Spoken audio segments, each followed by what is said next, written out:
Broadcasting from the business capital of the world, this is the Podcast Business News Network. Randy Swaim joining us here live again on the show, and he's back here with coaching for relevance. Love it. And he's always an amazing person, an amazing soul with a resume beyond belief. And what he's doing now is really to help those really who are career oriented reach that next level, reach that next goal in their life. Even if it is a personal thing, right? Not just people wanting to increase their executiveship or, better in the workplace. It's to be a better person and be better, with who you are. So, Randy, tell us a little bit about your program, what you offer, and then we'll get into today's conversation. Well, the big thing on it is obviously Coaching for Relevance is the name of my company. I'm a Marshall Goldsmith certified executive coach. And my real focus is on, as you said, bringing freedom to potential in other people.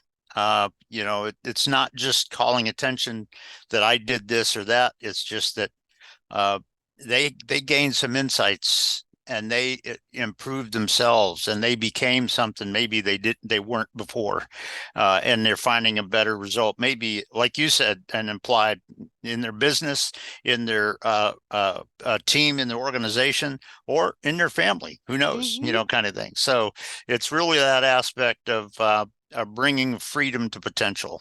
And as I think I shared with you before, with the Hollywood movie that's about to be completed on my life story and everything, one of the things that I closed it up with is this idea that 20 years after I take my last breath, I don't care if people don't remember my name.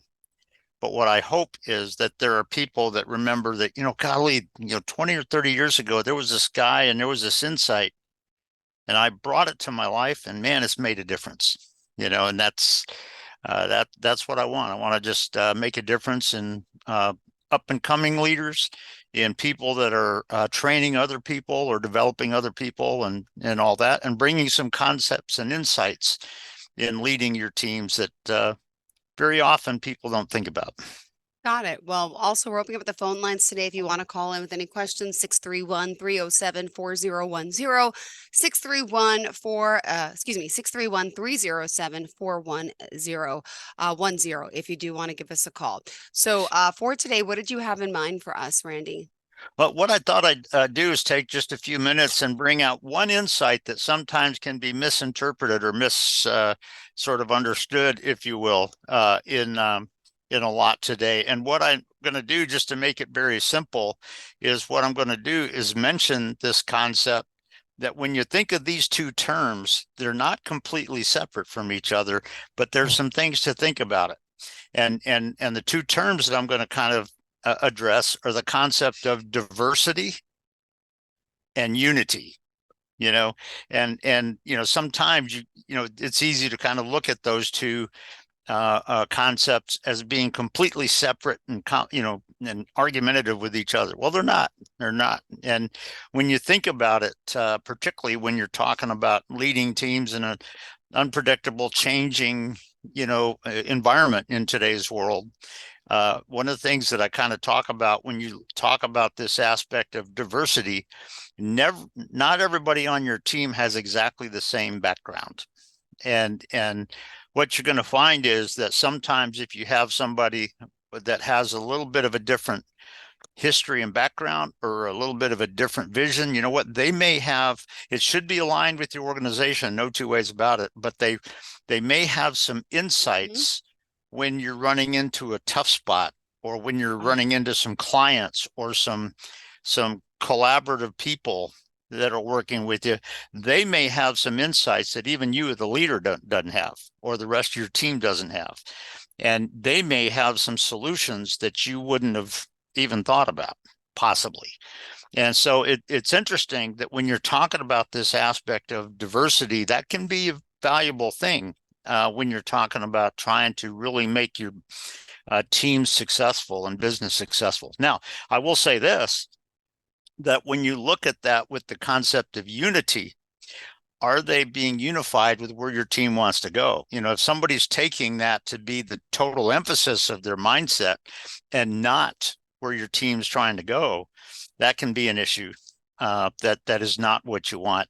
But they may bring some value to the team that nobody on your team even saw before, possibly. And because they may have some of those insights. And but are they doing it in a way that is really unified with where your team's trying to go? Are they, bringing some insights? If they're trying to take control and saying that their picture of it is the only thing that's right, guess what? What you're saying is everybody else on your team is dead wrong. And that's not necessarily true. You may have person A, B, and C on your team, and A has this sort of insight from their background or their vision and everything. B has this one, C has this one. And guess what? Are they all applying it in a way that unifies the team and makes the team successful and value with where it's going? And so there's a lot of aspects when you talk about that sort of aspect. The concept of diversity and unity are not one and the same. If you're leading your team in such a way where your definition of unity is everybody does exactly the same thing, period, end of discussion, kind of thing, guess what? In an unpredictable, challenging environment, that's not often successful, because what you're doing is you're saying, I'm the only one that's right, or, kind of, this is the only thing that's right. Well, guess what? That may have to adapt a little bit as you're walking through your strategy. And can you adapt? Sometimes the person that is not exactly the same as everybody else in your team may have an insight of how that adaptation can be incredibly successful. And as a leader, do you really bring that up in your team in a way where the different people bring together their sort of insights? And yeah, there's some degree perhaps where they're sort of diverse in some respects, but are they building it in such a way that brings a real unity to the team? And that's why I say they're not. Sometimes they can be looked at as completely separate and conflicting, but they don't have to be. I've only heard about that with the Black Lives Matters. It's unity in diversity. And that was talked about a lot and still goes on and on today. And that was the terminology. I remember there was an article about this because obviously it's not just Black matters, lives that matter. It's everyone matters, but it's diversity in unity, or unity in diversity. That's when I was like, what? Okay, I could see what it totally relates. You're right. Is that being inclusive? Is it exclusive? Is it both? So we could say white lives matter. We could say purple lives matter. Black,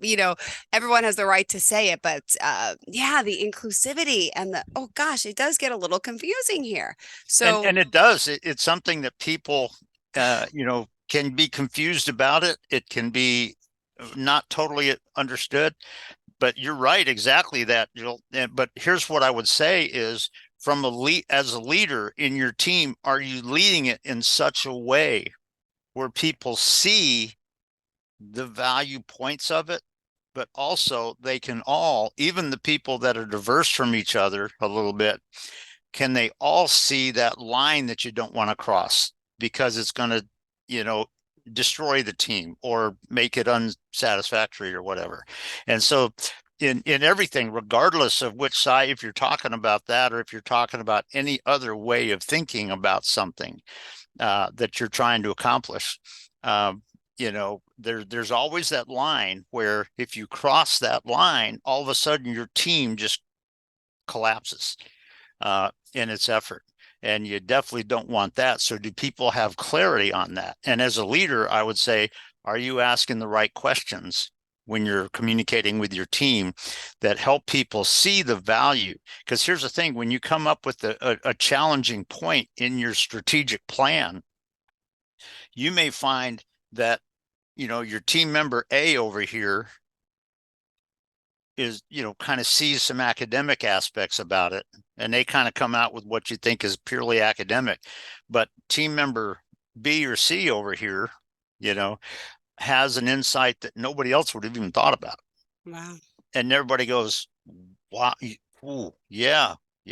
And you know what? When you come up with that, you may have to ask some questions that where are those lines drawn? What should we not cross? What do we have to be on the lookout for? Doesn't mean that it's bad, but that might take you to a satisfactory level that nobody ever imagined. And let's face it, every single person on planet Earth is just a little bit different, Mm-hmm. kind of thing. And that means everybody on your team is slightly different, but you know what? They can all bring value in a way that brings diverse thoughts sometimes, but it's not controlling something, and it's not playing control freak games, but it's bringing uh, um, kind of real successful solutions to where your team is in a way that it unifies and makes the team synergistic without trying to pull everybody over into this one kind of direction and everything. And so that's just an interesting point that I was going to bring, that just this aspect of the diversity and the unity, they're not completely separate. Mm-hmm. But you know what? Are you going to, make it, either one of them can be taken to a negative point, kind of thing. But I do not want to do that. And as a leader, how are you going to lead the success to have the people that maybe have slightly different thoughts about it that could be overwhelmingly successful, kind of thing, uh, and bring that in a way where everybody grows as a team, and they get you to where your team's looking to achieve. And so it's just sort of interesting that when you talk about those two words, it's not like they're in direct conflict of each other all the time. It doesn't mean that they're, fighting each other. But if you understand the truth of it, and also somehow when the limitations have to kind of be there a little bit, how are you going to lead your team in such a way that those people that have dramatic, successful insights Mm-hmm. that make the rest of the team go, wow, didn't think of that. Yeah. Wow, kind of thing. And when you do that, some dramatic things can happen. And sometimes if you're on a trip for the company and your team, orients that, how are they going to perform, and perhaps bring some of those two aligned in a way where they can be successful, even if you're not immediately there. And so these are just a lot of aspects about this. So I just had the thought on those two words that, they're not in direct conflict with each other, but they can be if people aren't aware of, if they're not bringing the unity and synergy of the team as part of it also, with where the vision you're trying to achieve is. It's two things that a lot of times people kind of separate and consider them as totally separate. Not necessarily. Yeah, well, thank you for that. By the way, don't forget the lines are open 631-307-4010. And we're here talking to Randy Swaim today. And again, Coaching for Relevance is the website. Let's continue. So, is there more that you want to add to the whole unity and diversity conversation before we move on? I would say that when you think about the concept of unity and synergy, if all you do is you think of that in terms of a rote academic mindset, you Mm-hmm. may not have a picture of it, because people can sort of do the same things without feeling that real degree of synergy in their hearts, inside them, kind of thing. And that's kind of what makes dramatic things really happen. And so even if you're bringing a degree of diversity to it, if I came to you, Jill, and said, you know what, we got to do this because this is this, and you know what, this is what I see, and we got to do this. You better do this. I'm not connecting with you in a synergistic, unified way. But if you can act with somebody in such a way Mm-hmm. that you draw a short picture of my thoughts on it, Yeah. that makes them go, boy, I hadn't thought about that. That's a good point. And they bring up some questions based on their thinking about what you said that make you go, oh yeah, you know what? That's a Oh, good wow. point. Mm-hmm. And you come together as a team and say, let's apply that, but let's make sure we know Yeah. how we're going to apply that. And that's huge. But it is really something that when you look at the concept of diversity versus unity and things of that nature, a lot of people today can get that totally backwards, can can interject those in a way that is very competitive and conflicting when it doesn't have to be. They can be very aligned.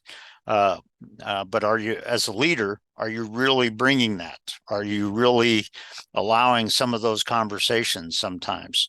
And are you aware of when it is starting to go off on a tangent, basically, that's not good in either direction, whether it's talking about, well, we can't do that because we're just going to do it this way, da da da da kind of thing.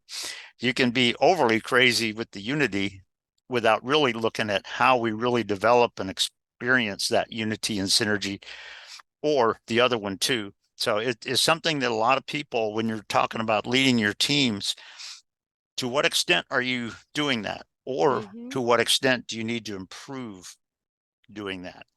And what are some of the evidences that you see that make it like, oh my goodness, wow, yeah, I gotta sit down and think about this sometime, kind of thing. But that's true when you're talking about being a leader. That insight and that vision is key. And are you just dragging either of those groups over to one side, or are you really bringing them together in a way that says, yeah, let's make this work? And so it's just it's a key point. And like I say, those are two words that can be kind of completely separate in people's vision of it and everything, but they don't have to be, because you can still bring different people together in true synergy. And as a leader, to anybody that's listening, to what extent are you truly building that synergy in your team? Because if all you do is shut somebody's talking off, now, if they're playing control freak games in either role, yeah, that can be bad. You need to address that. But if they're just bringing some thoughts and all that, to what extent are you really building that trust and the synergy and the unity in your team? And guess what? If you have, say, 10 people on your team, guess what? Each one's a little bit different. There are times when this person may, see a miraculous solution to it that nobody else did. And there may be times where this person over here does, and stuff like that. So are you really bringing that together when you talk about this aspect of diversity in thinking, diversity in background, diversity in race and something, and all that? Not that should come in as a problem. We have a call coming in. Hold on one second. Hi, welcome to the show. You are live on the line with our coaching for relevance, Randy Swaim, and we are here live. Who's this? Can you hear me? Yeah, hi. This is Jacob from Minnesota. Hey, Jacob. Hi, Jacob.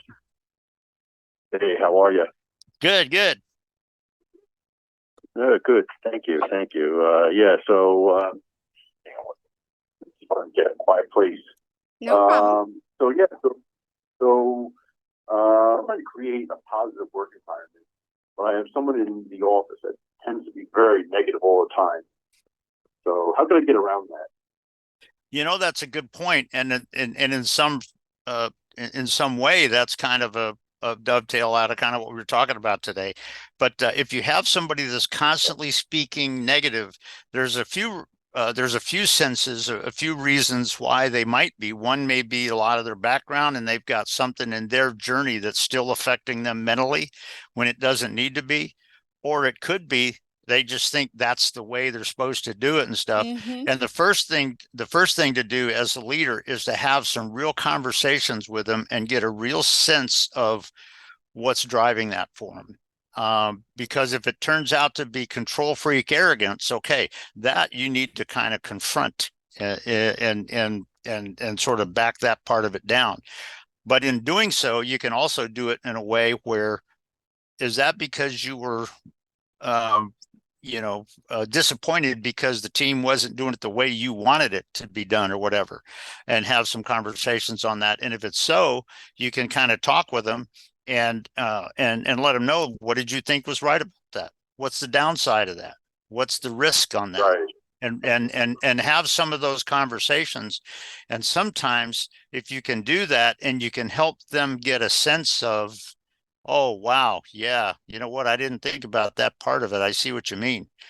and they can adapt how they go about doing it, perhaps. And some of it, like sort of implied there a little bit, some of it, if you get somebody who's just speaking bad about the team, or being negative on everything all the time, some of the thing you got to get in there is say, what's the effect on the team that you're doing this?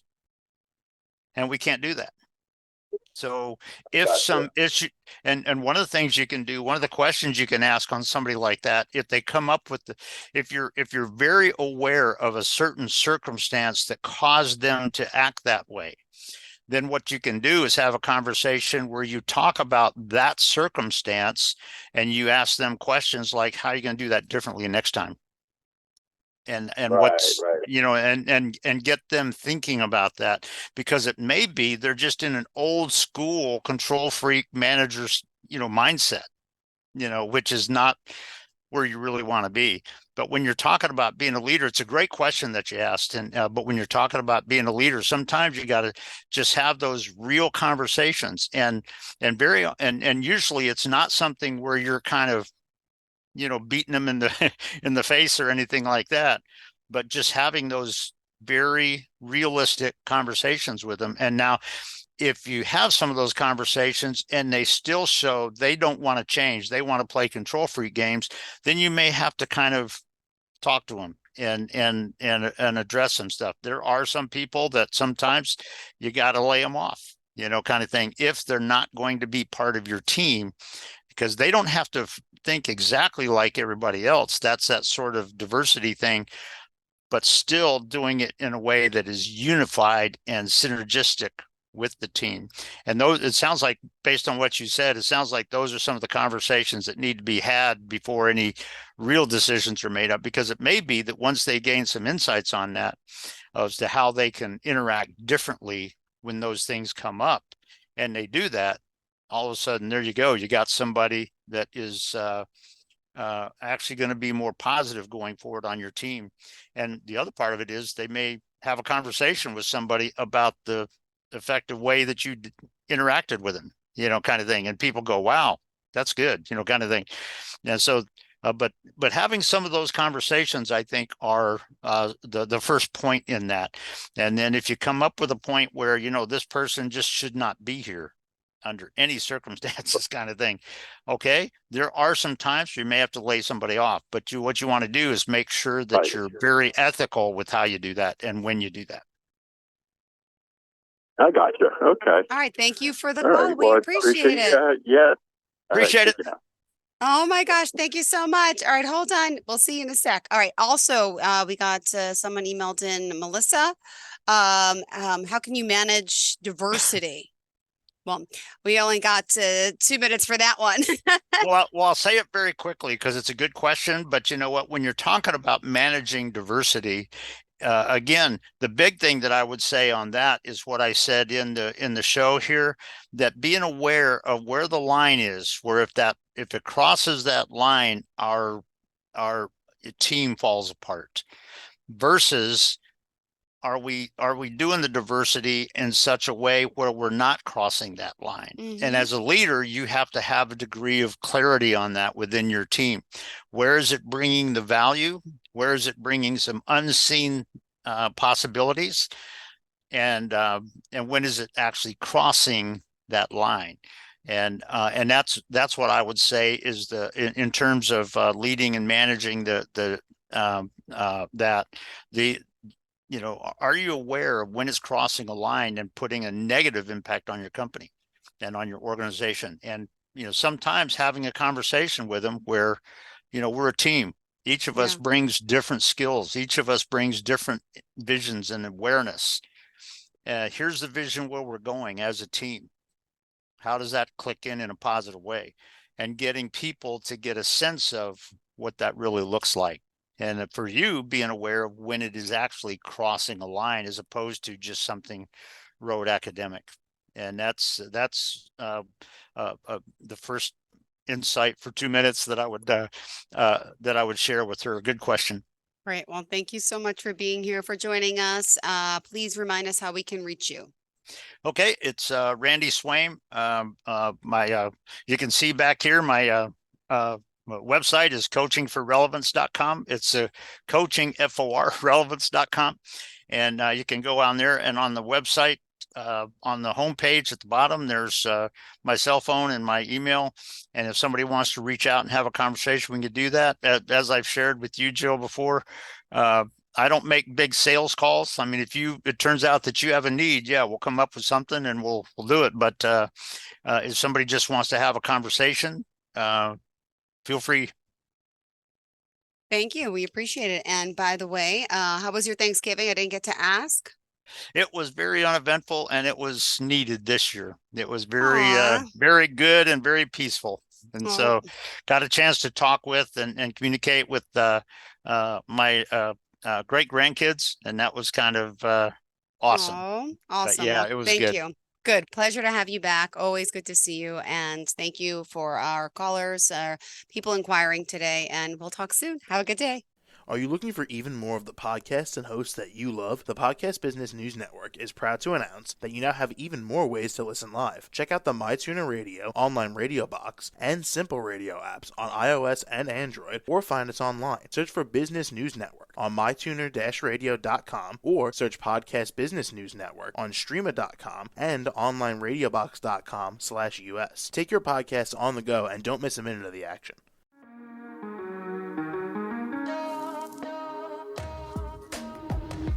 Broadcasting from the business capital of the world, this is the Podcast Business News Network. For nearly 2,000 severely injured veterans, everyday life has become filled with barriers. Day-to-day simple tasks can become pretty daunting. I have to carry my chair up 2 flights of steps or have somebody do it for me. What scares me the most is just the falling. When I'm struggling with my house, I think, to have that one great barrier just knocked down, I mean, it's crucial. Home for Our Troops is a wonderful nonprofit that builds a mortgage-free, fully adaptive, handicap-accessible house. And there's no catch. It'll be our very first home that we've ever owned. This is a game changer. This is where your life begins again.